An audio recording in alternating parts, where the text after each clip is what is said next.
All right, here we go. It's the System Failure Podcast, number 78.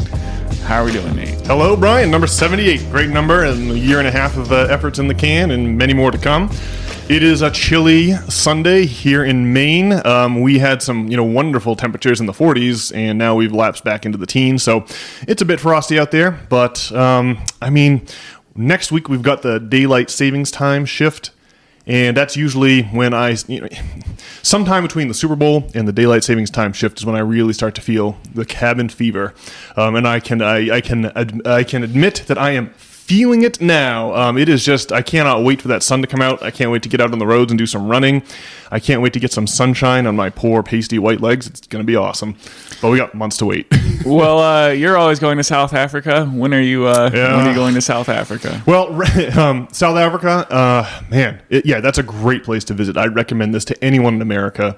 I'm sure I've said it on the podcast any number of times, but because of the brutal flight schedule to get down to South Africa, there aren't many Americans there. And that makes us more of a curiosity and less a thing that people are sick and tired of like they are in Europe. So that's always fun. Obviously, it's the high summer down there, or the late summer now, and not the winter. So that's an advantage. But I'd usually, just for a shorter jaunt, rather than repairing to South Africa, I usually recommend that Mainers head down to Florida for a week. If you can get down there and get your toes in the sand of a beach, makes the spring fly by. And if you don't do that, which I am not this year, then you suffer terribly and just have to be like blindingly white and have cabin fever. At some point, I'll get my life figured out where I do the snowbird thing, wherein you migrate to the south for the winter.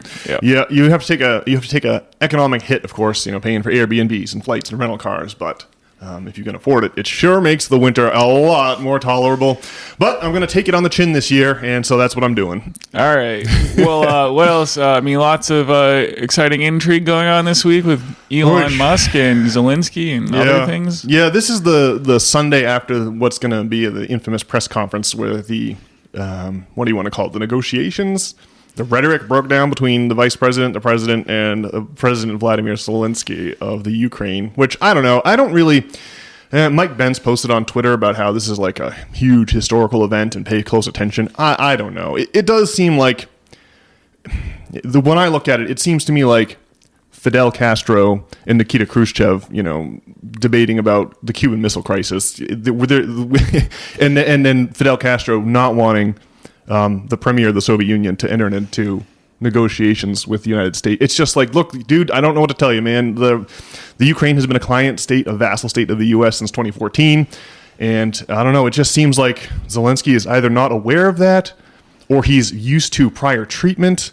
But whatever the case may be, it sure was a dubious display of American diplomacy. I guess I can certainly, admit that much.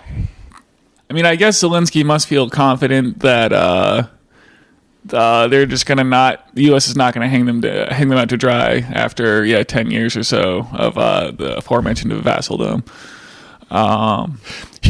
This was a part of their argument, right? The Donald was talking about the Biden and Obama before him, because we had Obama, then the Donald, then Biden, and now back to the Donald again.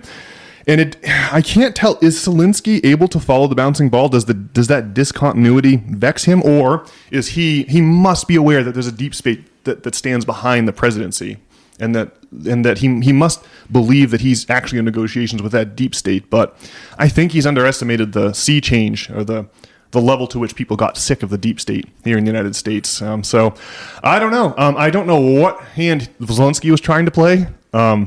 But he does really depend on U.S. handouts to keep his country being invaded. So I just can't understand what he was thinking in that press conference. Well, I guess my impression from listening to Zelenskyy on Lex Friedman's podcast was that he takes... I don't know. He was a comedian and I don't know, like a puppet, it seems. But it seems like he takes his, Ukrainian freedom thing seriously now at any rate. And so... I don't know. I guess he probably doesn't want to go up there and just have his tail between his legs. Or I'm sure it won't look good for his people. I think he has to try to stand up for his people. Maybe that's exactly right. That seems like a plausible explanation. He must be aware he's a client state of the United States, of the U.S. Right? He can't be under illusions. Right? There's no way that the Ukrainian army can match the Russian army without help from Europeans in the United States. He's got to be aware of that. But I don't know. We'll see. I don't know if this was all a show. I did see people on Facebook that were like really upset about, like lefty types who were really upset about it. This not so polished demonstration of American diplomacy. I don't know. I just might hold that thought. I just would say people should only get as upset about this as you would like a movie. Let's not take it too seriously, because a lot of this is performative. There's layers of kayfabe and reality here. So let's just, I would say, be outraged, or be excited, but only as much as you would a good movie. Let's not allow this into our personal lives or to rupture our relationships with friends and family. I'm sorry, what were you going to say, Brian? Well, I was talking over you. This just happened like on Friday, right? Yes. Yeah. And so, the outrage lefty media, or whatever you want to call it, hasn't really set its hooks in there. I'm sure it will be a new assault on us on Monday, telling us why Trump is Hitler. Well, not me. I had to retire from the Reddit, so I am insulated from most of that, except for the posts I see pop up on the Facebook or the Gram. Well, anyway, I think you're right to not buy the hype. People are on Breaking Points. They were also freaking about Elon Musk all week, and then Elon Musk was on Joe Rogan on Friday, right? I tried to listen to that, but I don't know. They were just talking nonsense. I don't know. I have no idea what to make of Elon Musk. Did you get through any significant portion of that Rogan interview? I had to shut it off because it didn't seem relevant. Well, I got through 2 hours of it. Oh, okay. Well, what was your impression then? I did not give it a fair hearing.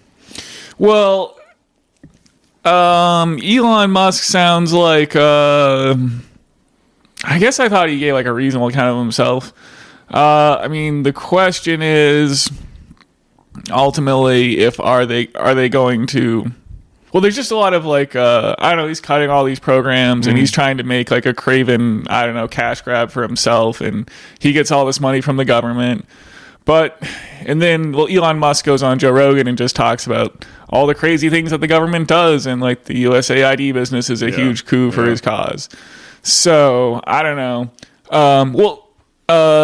Jon Stewart was on his show on Monday, right? I'm sorry, Jon Stewart was on... Well, his own show, The Daily Show. Okay, Jon Stewart was talking on The Daily Show, and he was just talking about how, the crazy, government excesses that are spent in, the military and the medical, our medical industrial complex. And how there's all kinds of money that can be taken from there, and DOGE hasn't really, gone after those things, which I think is a pretty good point. And, Jon Stewart was trying to challenge Elon Musk to come on his show, which he agreed to, but then he said they'd have to stream it on X, and it's unclear if that could happen. But anyway, a debate between Jon Stewart and Elon Musk would be just the thing.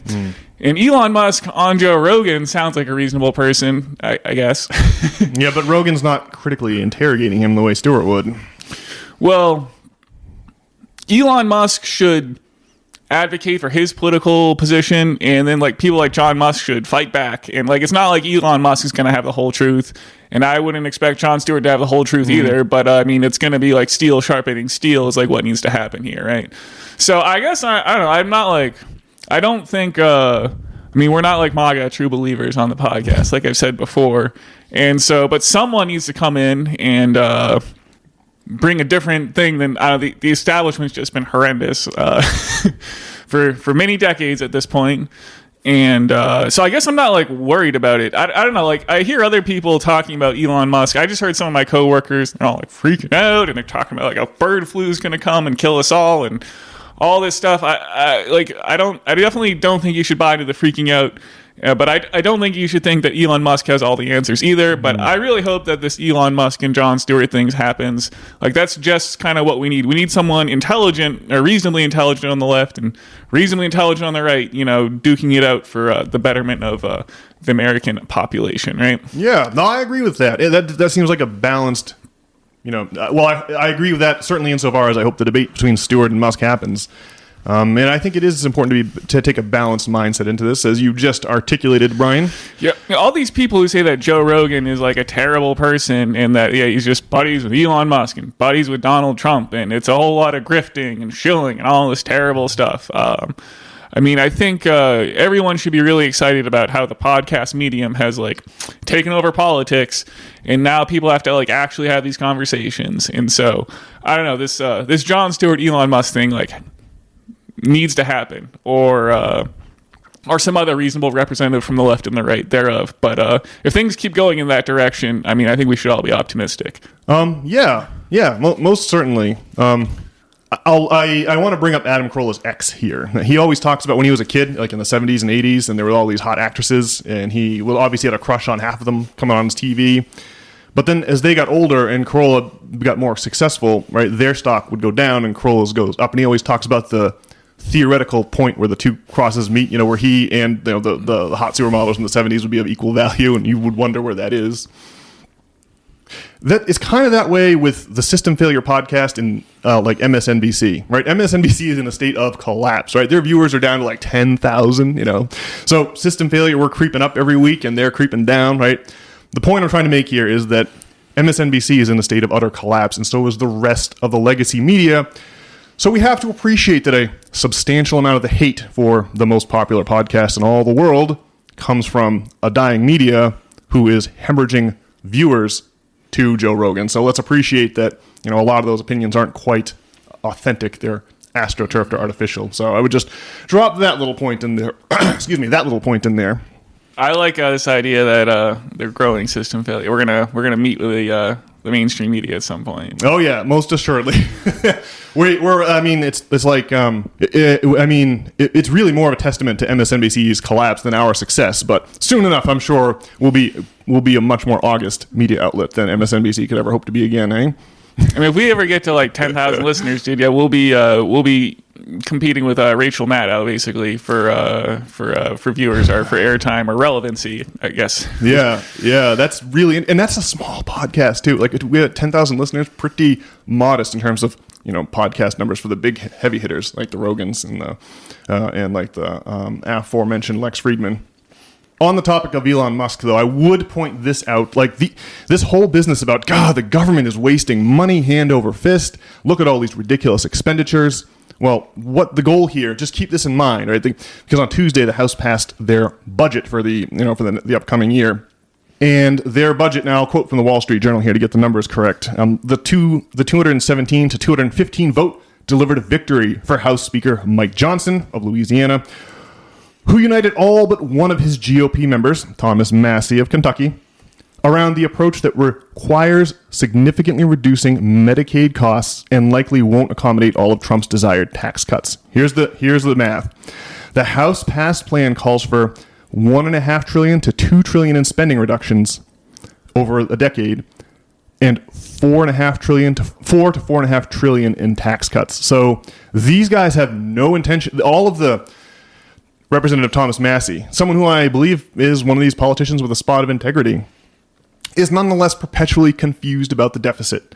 And the rest of the politicians don't take the deficit. They will come out and tell you we need to slash spending because, oh my God, we've got this huge deficit brewing. But then they're just going to cut tax cuts on the wealthy by the same amount that they're saving, or in the budget at the House budget, even more, right? So all of this getting rid all of the dubious people that have their their proboscises into the vein of the U.S. government and are sucking its blood dry.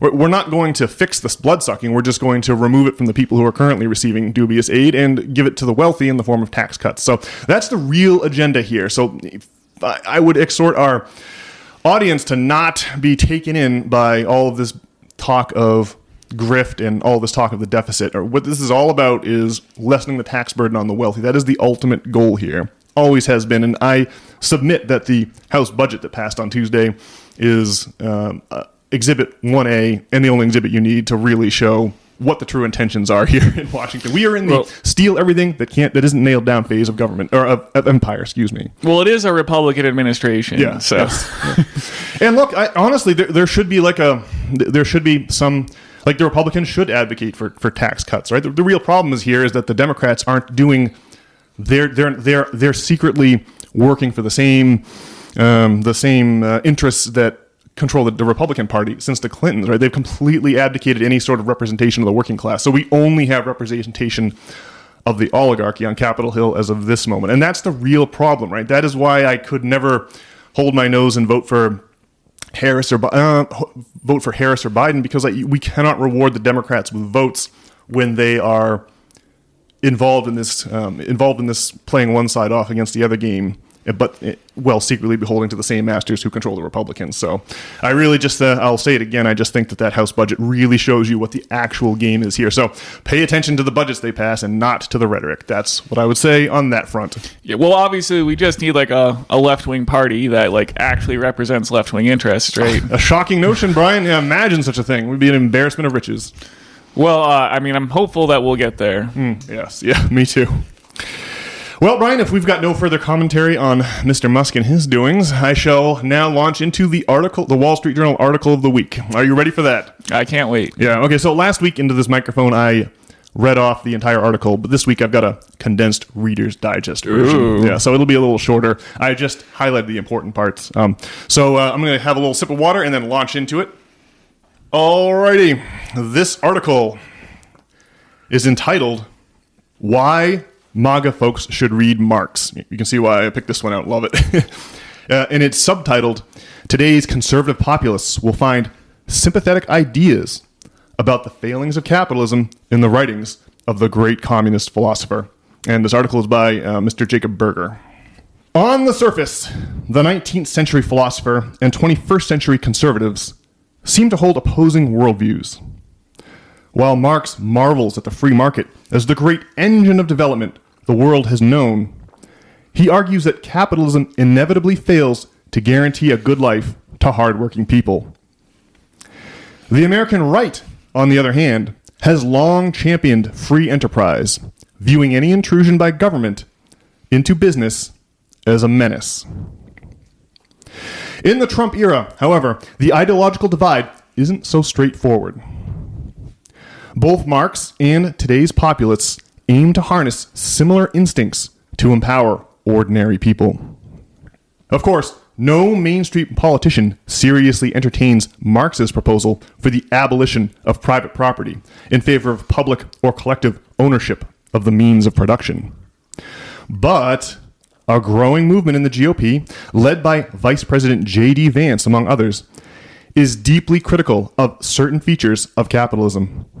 Those economic populists propose policies such as an increased minimum wage, tougher enforcement of antitrust measures, and limits on foreign investment.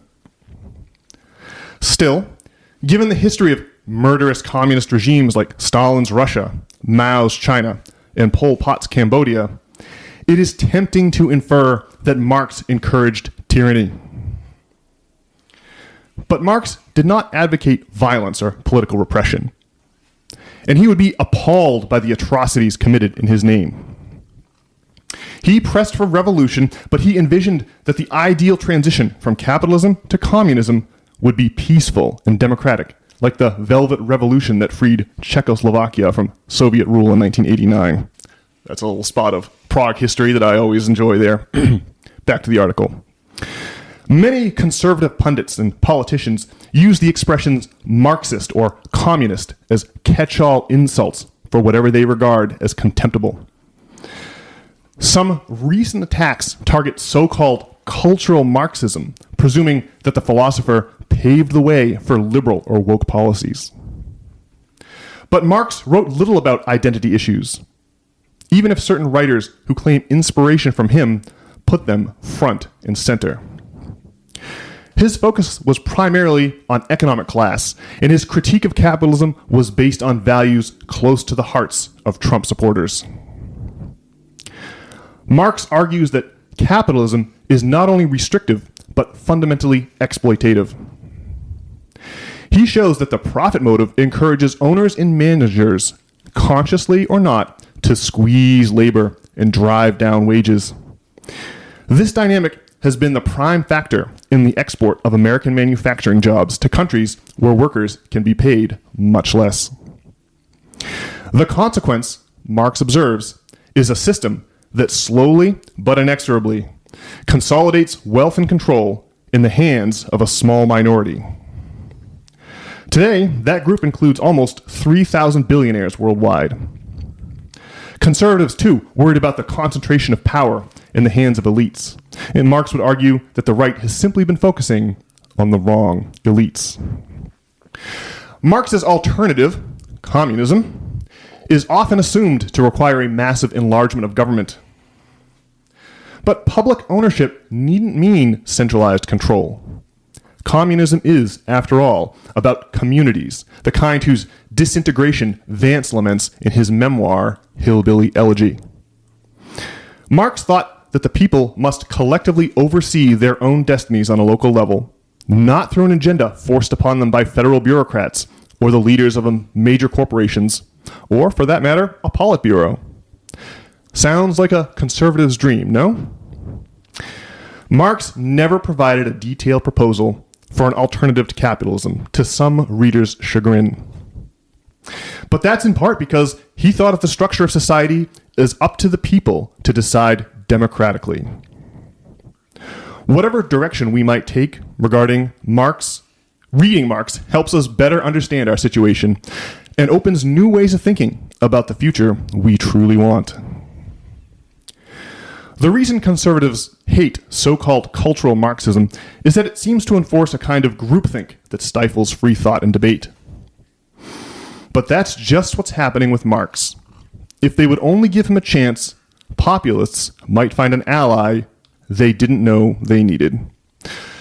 And that article, of course, we'll make that the system failure article of the week. And in the show notes for this podcast, I will post the free gift link that allows listeners to read that article and get over the paywall that normally accompanies a Wall Street Journal article. So, you can see why that article grabbed my attention, Brian? It really go ahead. Well, I mean, that's like a really great article, and it's great that kind of narrative is getting like some pretty mainstream play, right? I mean, that's like what we've been like talking about in this podcast for like 78 episodes, pretty much, right? Yeah, you've nailed it. That's exactly right. Imagine when I saw this headline pop, when I saw this essay pop up, I was like, what? In the Wall Street Journal, usually a pro-capitalist rag, usually the preeminent example of a pro-capitalist rag. So, yeah, that's fascinating. I really like the way that the author, Mr. Berger, tied it into Vance's book, Hillbilly Elegy, because a lot of the abuses that go on, a lot of the abuses that have historically gone on in like West Virginia, the mining towns, right? That's in Kentucky, Vance's territory. Really show how capitalism exploit, where it purports to lift all boats on a rising tide, it puts incentives in place for massive exploitation, and we have to grapple with that as a society instead of plugging our fingers in our ears and chanting la la la la la and having no concept of what's between the covers of Karl Marx's books. I'm repeating the thing as you said, Brian. We've been on here belly-aching about this for 78 episodes now. But yeah, well, I mean, Bernie Sanders like got all kinds of support in these like Rust Belt states and whatnot, and I mean, Bernie Sanders he always bends the knee to Hillary Clinton, and they were playing these clips on the Jimmy Dore show from back in 2016 when they were saying that like Russia, supports Bernie Sanders, and Bernie Sanders like, oh, I guess they do. I mean, wow, I've never seen that one. That's hilarious. I mean, I don't know if Bernie Sanders is really going to be the champion that we need, but anyway, he does talk about the ideas. That's his business, and I mean, all we need from the left is to make like a better counteroffer than what Donald Trump and Elon Musk are doing, right? Yeah. Yes, that's it, right? The political strategy of the left, it's our own history, right? It's as if the Democrats have forgot our own United States history of labor militancy and the struggle for the 40-hour work week, or to banish child labor, and all the things that the early Industrial Revolution featured. It's amazing that the Dems are. Well, it's amazing that that they have gotten the success that they have seen so far, totally glossing over that the classic leftist critique of capitalism, and instead narrowing on identity politics, which don't threaten the wallets of any wealthy donors. That's you can just see that the focus on identity politics has worked and allowed the Democratic Party to actually get votes despite a complete lack of a authentic leftist agenda. Wild. Yeah, well, like, where would we be if, like, Kamala Harris had won this election? Like, would we be getting this article? Like, I'd have to assume no. Yeah, you're right. And, I mean, if you don't like Joe Rogan and Elon Musk, I mean, that's fine. But, I don't know, you just got to be happy. I mean, that's just really awesome that, Karl Marx needs to get like mainstream play, and like Karl Marx needs to not be identified with, like cultural Marxism. That's just that's a crazy thing. Well, Joe Rogan keeps saying like, I get after 2012, this cultural Marxism thing just really took off. Yeah. Dave Smith, the Libertarian ultra-right commentator, is always on talking about how from the perspective of the donor class, people occupying Zuccotti Park in Manhattan and chanting down with the banks is very, very scary.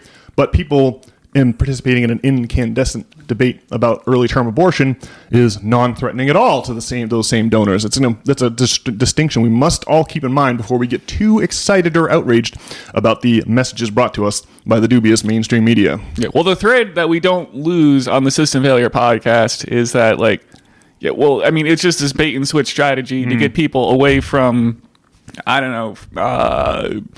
the 99%ism became cultural Marxism is like a key thesis of the System Failure podcast, right? Yes.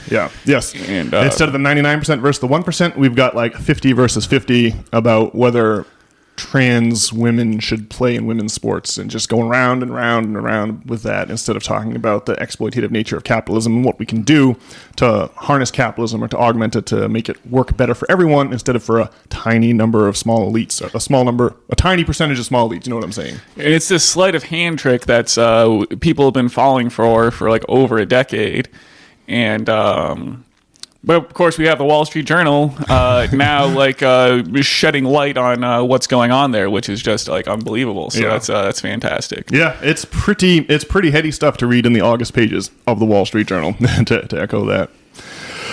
And I suppose with the mention of Dave Smith a few moments ago, Brian, we can now pivot our attention to the podcast of the week, which is going to be part of the problem episode number 1234, which I believe aired on Tuesday. Folks can look that up. And so what we've got here is I've got 3 clips, and this is... I did not clip any of the parts. The co-host in this clip, the co-hosts of the part of the problem podcast, Robbie the Fire Bernstein and Dave Smith, are responding to Crystal of Breaking Points, who is responding to Javier Milei, the president of Argentina, his issuance of a scam coin, and then the subsequent rug pull to rip off all the people who bought the scam coin. And so that's the background of this debate. But I just want our System Failure listeners to appreciate that I really admire Dave Smith. The dude is great at breaking down arguments. He's great at seeing a point and then articulating it well. And the man is lethal when it comes to matters of foreign policy, right? Libertarian, in other words, in a context of a horribly corrupt, dying empire, Libertarian's going to give you the right answer. Libertarianism was going to give you the right answer like 99% of the time. But we'll just hear. But even though these guys are brilliant and, like I say, lethal on matters of on most matters, they're even able to see that fractional reserve lending and central banks are a scam. But they haven't got the right solution. Their arguments are pathetically weak. We'll just dismantle them when we listen to these 3 clips. It'll be obvious. And the reason that they're able to get on the air and confidently make these arguments is because they've never had an encounter with an actual Marxist critique of what they're talking about, right? They've been totally insulated from any. They just know, Marxism, that equals bad. We don't have to consider that, and moved on with their lives. And we'll see the resulting weakness in the following 3 clips. Well, and it's just going back to what we were talking about. It's a problem where the left wing hasn't really been able to make like a reasonable counteroffer. So all you get is this libertarianism. And anyway. Yeah. So let us endeavor, Brian, to hear these clips and then articulate the lefty case that apparently no one has ever mentioned to these 2 gentlemen who are super sharp. I mean, it's really wild. And all right, Brian, if you are ready, let us go with clip numero 1. This is the big wet dream of liberals everywhere, is that we need government to protect us from corporations. Except government is the tools that the corporations use, that they don't have to actually compete and create value in the marketplace, and so that they can do everything that the left pretends that they're afraid of corporations doing, which is exploiting us all for money. In an honest market, they have to create value, and that's the only way that they can extract money from you, is if they are giving you something of value in return. Government is what steps in and changes the rules of the game so that they can just extract wealth. All right, and that was co-host Robbie the Fire Bernstein giving his backward and much impoverished opinion on markets, right? See, Robbie believes that markets are something that arise naturally, right, and can function without any sort of government to project them or to create them, right? But the thing that he's missing here, right, that he said something like, in a fair market, the actors in that market are forced to provide value to you. They can't. The only way they can rip you off is when the government gets involved in the market. But I mean, it is so crashingly obvious that the preeminent way that capitalists rip off the rest of us is by establishing monopolies, right? Everyone knows that at the end of the Stanley Cup tournament, the 16 teams that made the playoffs are winnowed down to one. And so it is with capitalistic competition in the marketplace. Someone wins the competition, and so the firms tend to either be eliminated or bought out to where the number of competitors decreases, until you get just one competitor, like Ma Bell, for example, in the 1980s, or the oil companies of the late 19th century that Teddy Roosevelt stepped in to break up. The point is here, when your apartment building only has Spectrum as your internet provider, and you don't have a competitor that they have to compete with, then they're just going to charge you an extract. They can just name their price, and you have to pay it. So while I agree that we should have free markets without any government intervention in goods and services that aren't crucial, that people don't have to buy to live, you must prevent monopolies. You have to constantly have the monopoly police come around and bust up people's monopolies, right? It's really hard to create a competitive product and compete in the market and hire employees and make innovative products. Much easier to simply establish a monopoly and then jack your price up, and people have to pay no matter how crummy your service is. And Spectrum is the most famous example of that. So that really showed, it's just hard to believe that Robbie the Fire can be carrying on like that, as if monopoly enforcement isn't a crucial function of the markets. The other a crucial function of government, right? You cannot have government. You can create free markets must be created through monopoly enforcement. And the other side of that coin is currency provision. We'll get into that in a little bit, Brian. Any reactions from you to clip number one? Any more reactions from you to clip number one, or are we ready to go to clip number two? I guess let's just get through the clips here, and I think I'll have more of a reaction at the end. Cool. And while it might be fair to say that Millet actually knows what anarcho-capitalism is and has read some of their theorists, the idea that what's going on here, for anybody who doesn't know, by the way, anarcho-capitalism, which I'm quite fond of, is the theory is essentially no government with a capitalist society. So the argument would be that you can have a capitalist society without a government whatsoever, because really by its very nature, a government violates the rules of capitalism, like private property, the non-aggression principle, things like that. The idea that we are abolishing government here is just nutty. That is not what anybody is proposing. I wish it were true, but it is not even close to true. But what I think Crystal is getting wrong is that I don't think it's as simple as saying, well, because the big banks are imperfect, therefore we should embrace outright scams. Or because we've been hypocritical about international law, we just shouldn't even listen to it at all. It's more, I think, something like, the big banks are a bigger scam than any meme coin could ever be. They are the biggest scam ever inflicted on mankind, and they're only that way because they have the power of the government behind them. Therefore, the last thing you want to advocate for is more government power. I think that's a better representation of what they're saying. Well, I'm sympathetic to what Dave Smith is saying there, but I guess I'm wondering why you clipped that part.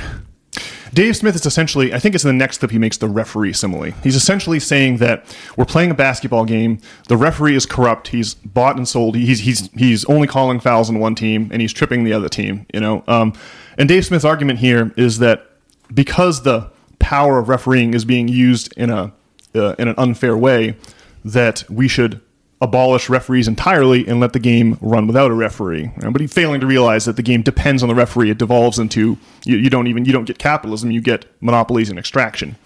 Right? The fact that the referee is corrupt is an argument for improving the quality of the referee, not abolishing referees entirely. I just can't believe someone as intelligent as Dave Smith would get on his. The dude is laser sharp. He cracks like a whip.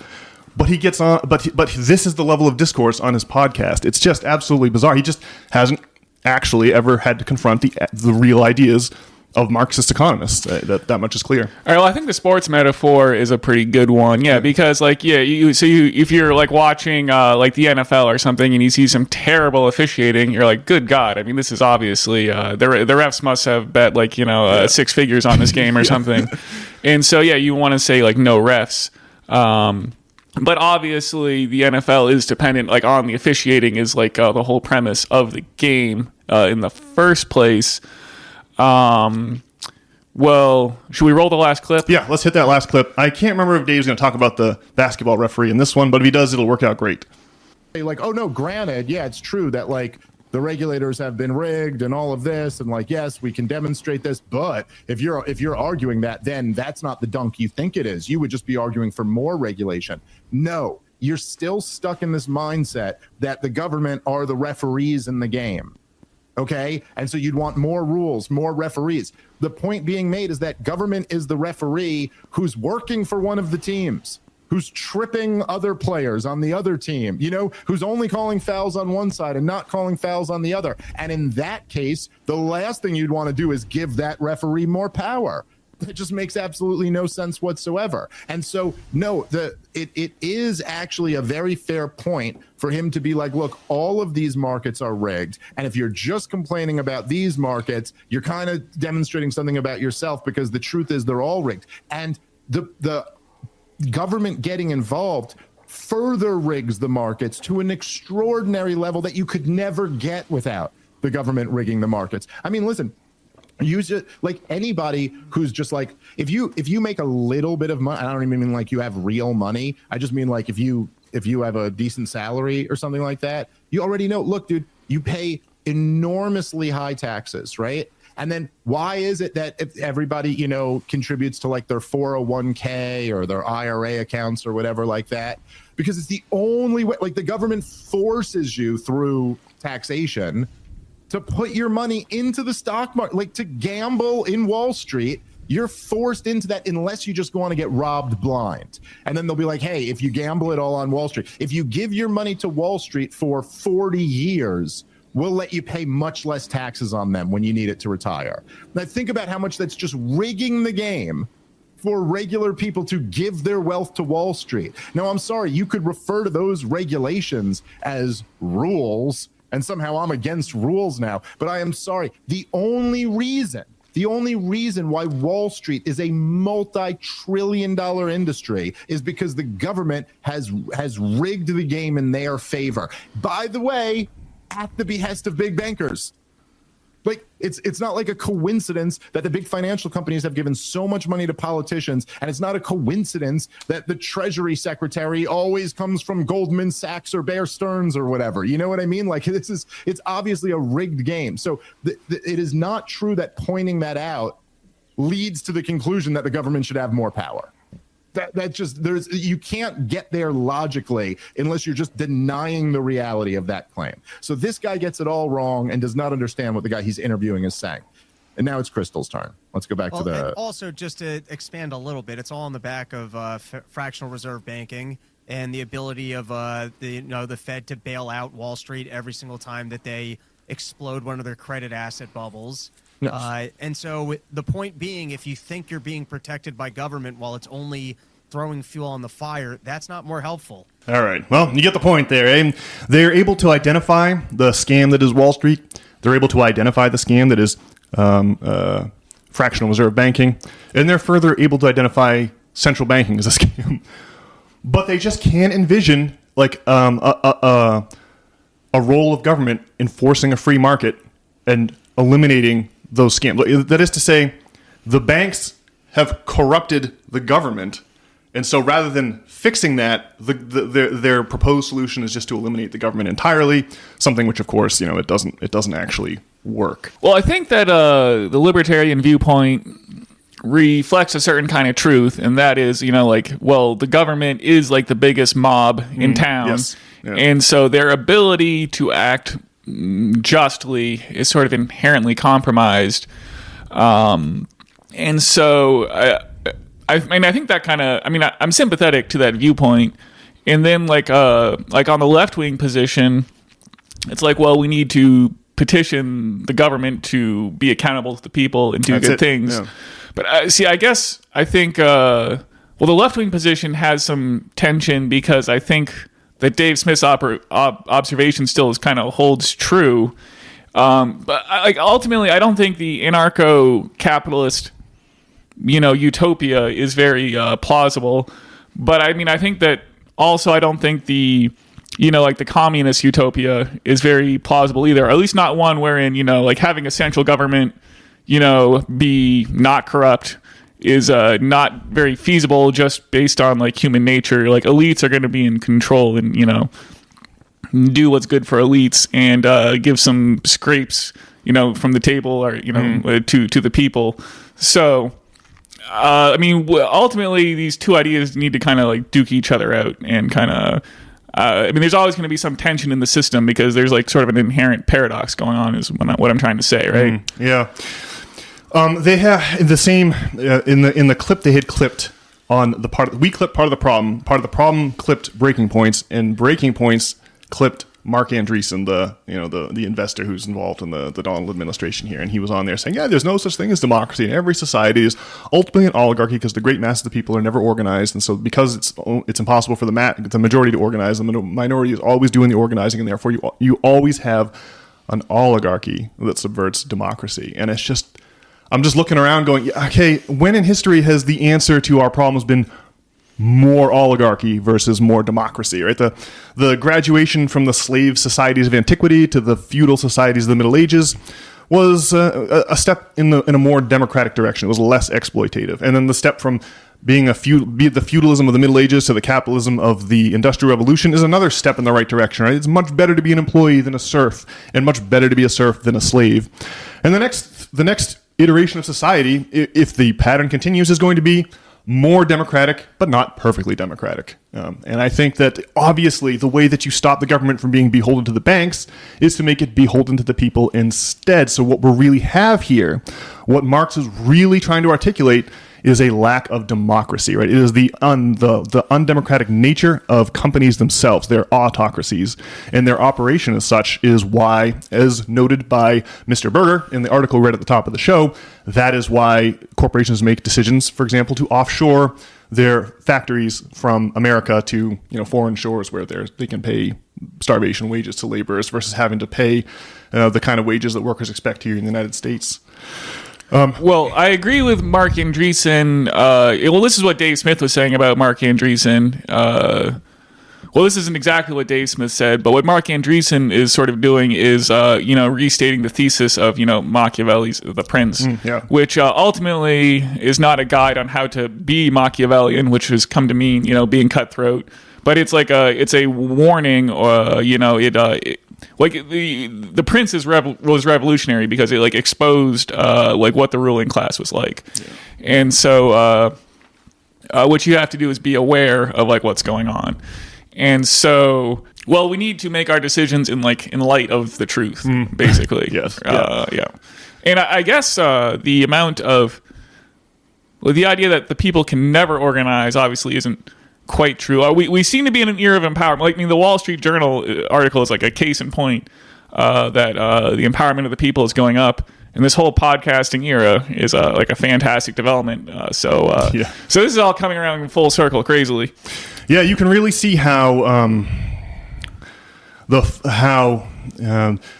democratic the imperfect and quasi-democratic as it is, our apparatus really, as things get as wealth gets more and more polarized, you can really see how the threat of how democracy threatens to put a major dent in the fortunes of the oligarchy, and how they've had to resort to fooling lefties away from actual exegesis of Karl Marx's books into a commitment to identity politics, which is a circular road to nowhere, and you end up arguing about the definition of what a woman is. It's just it's obviously a substitution for an actual critique of the system, and I just can't believe it's taken root to the extent that it has.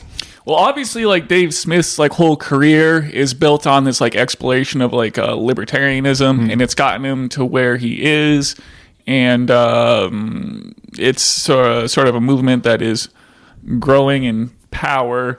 But I guess you can see how like Marxism is still like not really understood, and he still doesn't really seem to understand like the point of like Richard Wolff. Yeah. But I don't know. I guess it's up to us to be like the left wing Dave Smith or whatever. Yeah. So yeah. Well, to that end, I should now here just explain once more Dave Graeber's famous myth of barter. So we got to tackle this Austrian school of economics, to which Dave Smith subscribes, and many of the libertarians. Right? I think that the ranks of the libertarians have been exploded by just the unattractiveness of identity politics. Especially now that it's passing into being uncool. People are flooding to libertarian camp as the only alternative they know about, because no one realizes that identity politics is a fake synthetic left from the rich, and the real left is a whole hell of a lot more exciting. I did want to make sure that I understood anarcho-capitalism, because it's exactly what it sounds like. Smith was like, I don't think that Crystal understands anarcho-capitalism. I don't think that's the case at all, because the definition is not too hard to understand. I put the question to ChatGPT. Let me finish the myth of barter and then tell you what ChatGPT said about anarcho-capitalism. See, David Graeber was this anthropologist. He died during the COVID era, wrote this absolutely brilliant book in 2010 called Debt: The First 10,000 Years. This is one of the guys who was pivotal in making the Occupy movement what it was. And, Graeber was an anthropologist, and his big discovery was this. Coins, like money, like when you think about like wampum, like Native Americans trading shells, as that's money. You can use gold bars as money, right? Anything you use as an exchange is money. But currency is a little different, right? A lump of gold is money. Currency is a lump of gold flattened into a coin and stamped with the face of a particular ruler, right? The scam here is what you do is you tell your subjects, all right, it's not that you all owe me gold at the end of the year. It's you owe me specific pieces of gold with my face stamped on it.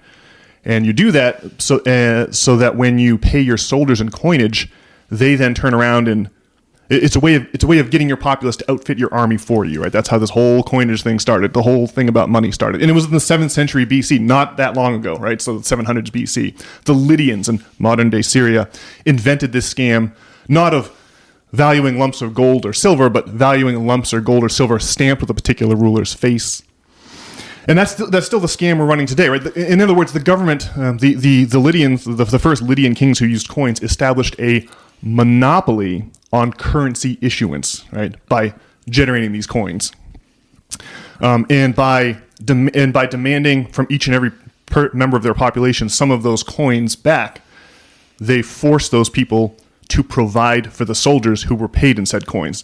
Does that make sense, Brian? Am I articulating this in a way that is understandable? So you're saying that sort of currency was generated as a way of like funding armies and setting up taxation and whatnot? Yeah. It's a way. It's really expensive to fund an army.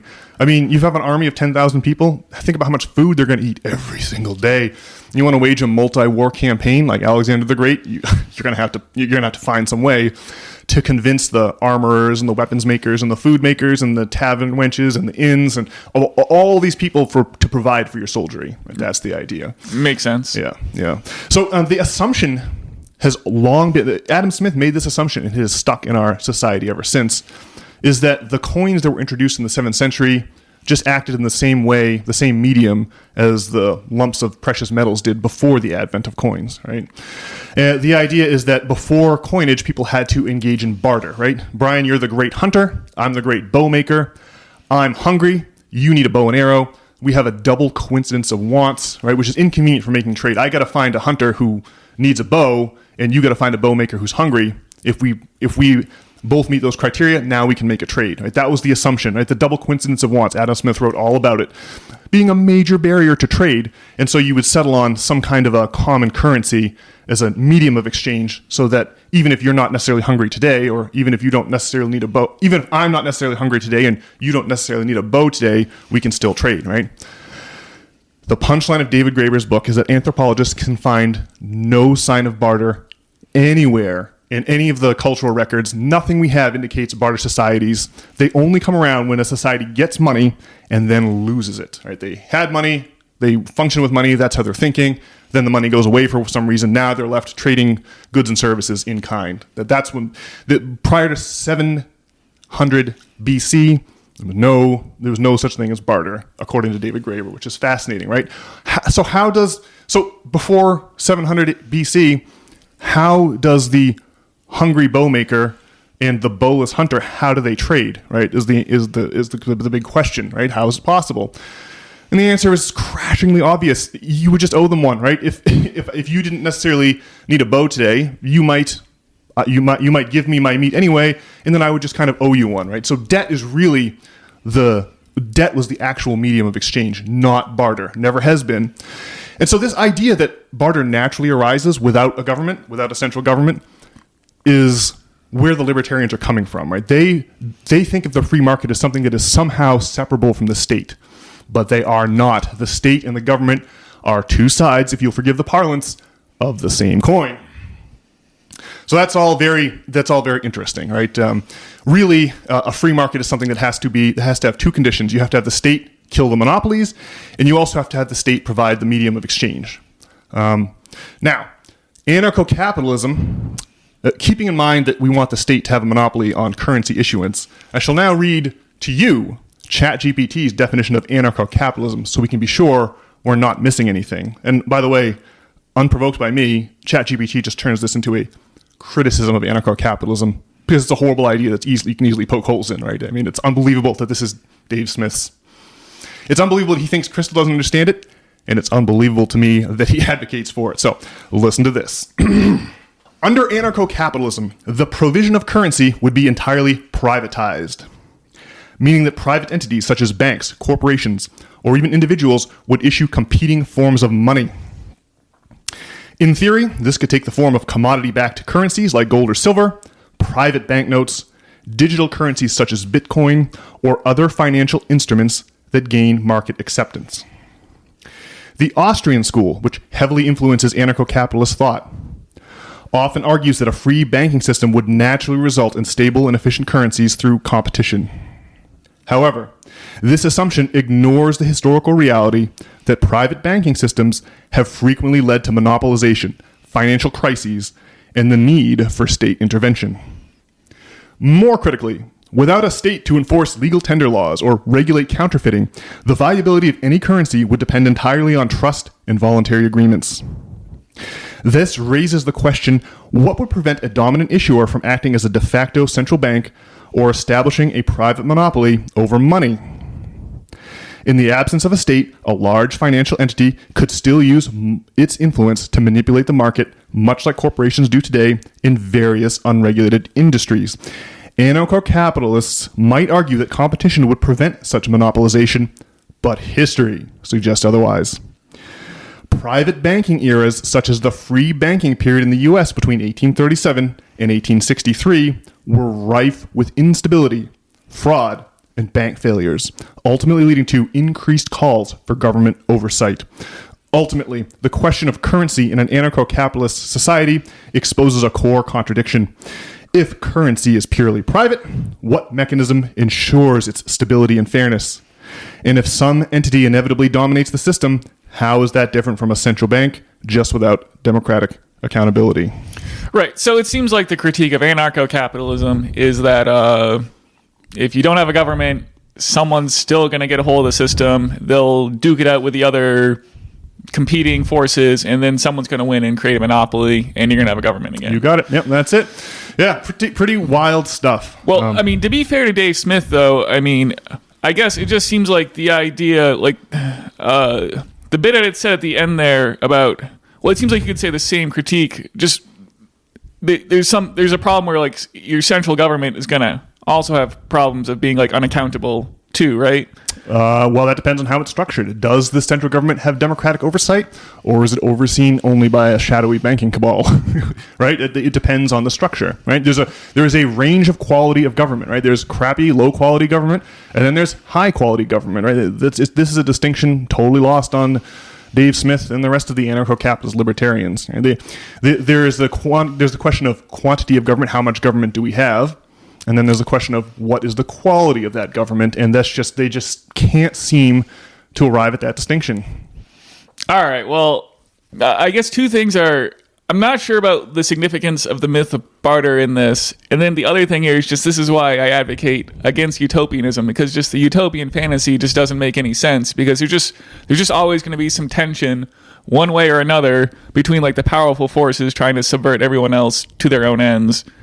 So I mean that's just why I've banged on about that before. Yes, there will be forever a conflict between people's individual egos and the collective democratic good, for sure. But this is why we see a gradual improvement in the state of humankind over the course of human history, the gradual application of ever more democratic institutions, right? Like sign the Magna Carta.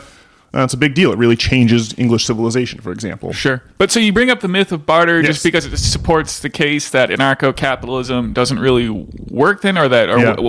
It explodes Adam Smith's assumption that markets occur naturally, right? Markets do not occur naturally. They only occur when they are projected by a state that can both regulate the currency, issue the currency, and stomp out monopolies. Right? If you will lose the free market if you don't stamp out monopolies, and you will lose the free market if you don't issue your currency. If you don't have a one issue of a currency, right? And if you're ready to hear it, I'm now ready to talk about the horrors of private currency that our country experienced in the mid 19th century. But have you got any more? Did I explain why the myth of barter matters here? This idea that a market is not naturally occurring, that you need to have a common currency to bind different commodity markets together, and that you need to have a monopoly enforcement arm to prevent the consolidation of markets from being free markets with competition to extraction schemes. I believe so. I guess I just want to add that you don't really think about your government as as being based on like militarism. I mean, you think about it as in charge of keeping the lights on and making roads and schools and whatnot. But obviously, like everything is based on like this militarism going back to probably 700 BC. The monopoly on violence is the other great hallmark of government, right? They're the only ones allowed to commit violent acts. Right? They have a monopoly on. Have you heard this one before? The monopoly on violence? Yeah. So that's the other thing. Yes. Yeah. This is what a government should be, right? The idea is that the government's going to provide this whole system of courts to adjudicate contract law and settle disputes non-violently, the non-aggression principle alluded to by Mr. Smith moments ago. The idea here is that you're going to have a way of disputing and mitigating disputes that's non-violent. Yeah, that's another thing the government provides. But all these things are of inestimable value and cannot be provided by a system controlled by private individuals. All right, well, tell us about the dubious history of private currencies. Well, to get into this part of the show, I must apologize to our intrepid system failure listeners because you are now going to be subjected to my musical stylings. But I hope everyone that listens to this podcast remembers that 16 Tons song, which goes a little something like this. You load 16 tons, and what do you get? Another day older and deeper in debt. St. Peter, don't you call me, 'cause I can't go. I owe my soul to the company store. I hope Wow. Yeah, that was impressive. Well, thank you. I when I listen back, I'm sure I'm going to be cringing like crazy, but I hope people recognize the song 16 Tons. Now, what is it that the man is talking about there? What the hell is a company store? Well, as mentioned in the ChatGPT response, we had a free banking era, right? After Jackson kicked out the central banks in the 1830s, right on up to the Civil War, we had this free banking era, and there were all these. You can look up pictures of them online. There were all of these mining towns and oil fields. They all issued their own competing currencies, right? Banks did it too. You know, there were all these different weird kind of currencies swirling around the United States. This is a reference to the scrip system. I'll just read the description of that here.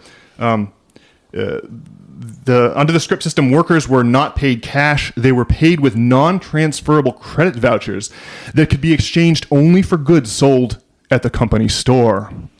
This made it impossible for workers to store up cash savings. Workers also usually lived in company-owned dormitories or houses, the rent for which was automatically deducted from their pay. In the United States, the truck system and associated debt bondage persisted until the strikes of the newly formed United Mine Workers and affiliated unions forced an end to such practices. That's a quote directly from Wikipedia.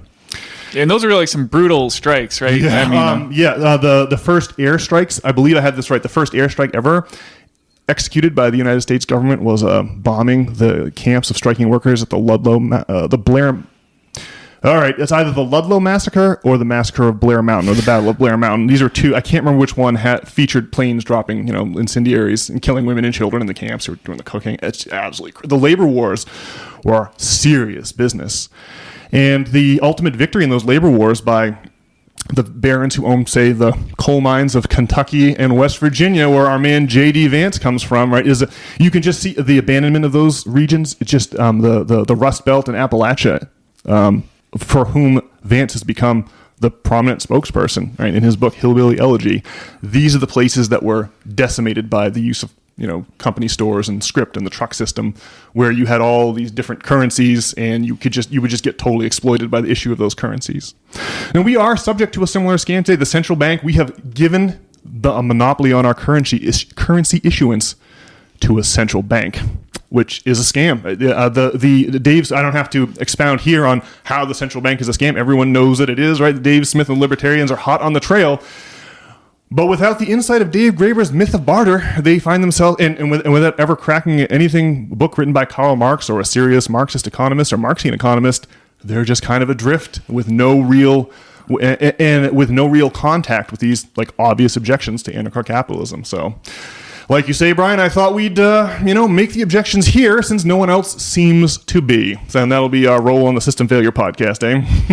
All right. Yeah, I guess I can't really. I don't know how. Yeah, the anarcho-capitalists take their utopian vision seriously. Yeah, it's so funny. People talk about communism as being utopian. Even you do, and and then the response of communism is true communism's never been tried. But it's funny. Anarcho-capitalists are left in the same boat every time their little private currency scheme has ever been tried. It's been an utter disaster and resulted in that man singing about having to load 16 tons and owing his soul to a company store. So, yeah. Well, there's just always going to be some kind of tension in the system between the elites and the regulars. However, whichever political way you identify with, there's not going to be a perfect solution, right? Yeah. Yes, but with this important caveat: when the elites win, they destroy the entire system. That's what happened to Rome, right? The oligarch. The lower and middle classes could never get a purchase politically, and they just ended up being exploited for hundreds and hundreds of years. It ended in an insane collapse, of course. Famously, the fall of Rome, one of the biggest collapses in history. And that's what will happen if we allow individuals if we allow a tiny minority to seize power and use the system for their benefit at all the rest of our expenses. That will eventually create a wealth divide that will bring our society down. And the wealth gap we've got so far has deranged our politics beyond recognition, and if we keep going down this road with the oligarchies able to have everything their own way, then the American empire and possibly American society will be forfeit. But that article in the Wall Street Journal about how folks ought to actually crack a book by Karl Marx instead of making assumptions gives me a little hope for the future, eh, Brian? Yes. Yeah. Well, I mean, obviously, if the rich people get it, they'll milk the system dry. Yes. But of course, that would create a new system, which will have some equity for a while until people get a hold of it. And but things just exist in a state of tension between some different poles, or there's different forces pulling things in different directions. But obviously, I mean, I would agree though, obviously, democracy or long form podcasts are basically the answer or something like that, right? Yeah. Well, I mean, look, you're right. This is the course of empire, right? Christianity started out this way as the magical rebels against the imperial authority, right? But eventually they won, seized the imperial authority, and over the centuries morphed into the same corrupt authority they once rebelled against. And then it was time for another revolution, this one of the magical revolution of science and the industrial revolution led by the bankers against the old feudal the old feudal lords of the Middle Ages. And we, again, had a really great system for a while, but now that nexus of bankers and scientists has, again, become corrupt. They've become the calcified authority that they once revolted against, and so now it's time for another cycle of empire. What I would simply point out is that every time we go through one of these cycles, the resulting new society is markedly more democratic than the last version, but never perfect, right? Obviously, whatever arises from the ashes, whatever phoenix arises from the ashes that we're currently looking around and seeing, it won't be perfect. It will have new problems we've never had to deal with before, but hopefully it will solve some of the problems of the old system, and those problems are always related to the oligarchy collecting all the wealth of their society in their own hands and using their disproportionate influence to facilitate even more wealth consolidation and so on and so forth. It's never really been about utopianism in my mind. It's about gradual, incremental improvement over the long haul. That's my story, and I'm sticking to it. All right. Well, I guess that's. We'll just leave it there. Well, what do you have to say? Did I not answer your question? Well, yeah. I mean, Karl Marx needs to be understood and not be a naughty word, so that the forces, that left wing and right wing or anarcho-capitalist versus communism can duke it out reasonably in the marketplace of ideas. Yes. And democracy or long form podcasts are what's going to stabilize the empire and at least delay, the collapse. Yeah. Yes. Well said. Yes, and we don't want to elevate Karl Marx to the status of a prophet, right? He's going to be wrong about some things.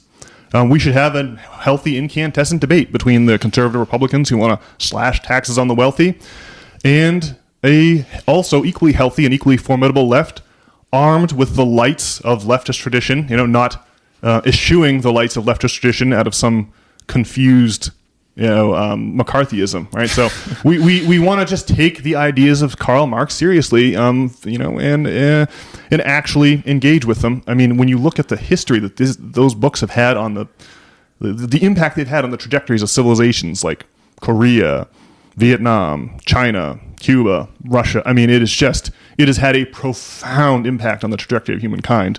We got to understand that impact without lionizing it or, like I say, elevating it to prophecy, right? It's just we need to have an honest interaction with those ideas, and we've been putting that off low these past 100 years. All right, it's confused McCarthyism. I like it. All right, well, Brian, this is usually the point in the show where I encourage our intrepid system failure listeners to head over to systemfailure.org. There you can read the weekly essays written by yours truly. You can even enter your email address to receive those emails directly into your inbox every Monday. That way you'll never have to worry about missing one. And furthermore, if you'd like to get in touch with Brian or with me, you can accomplish that feat over at systemfailure.org as well. We hope to see you all online this week. Have a good one. All right, see you.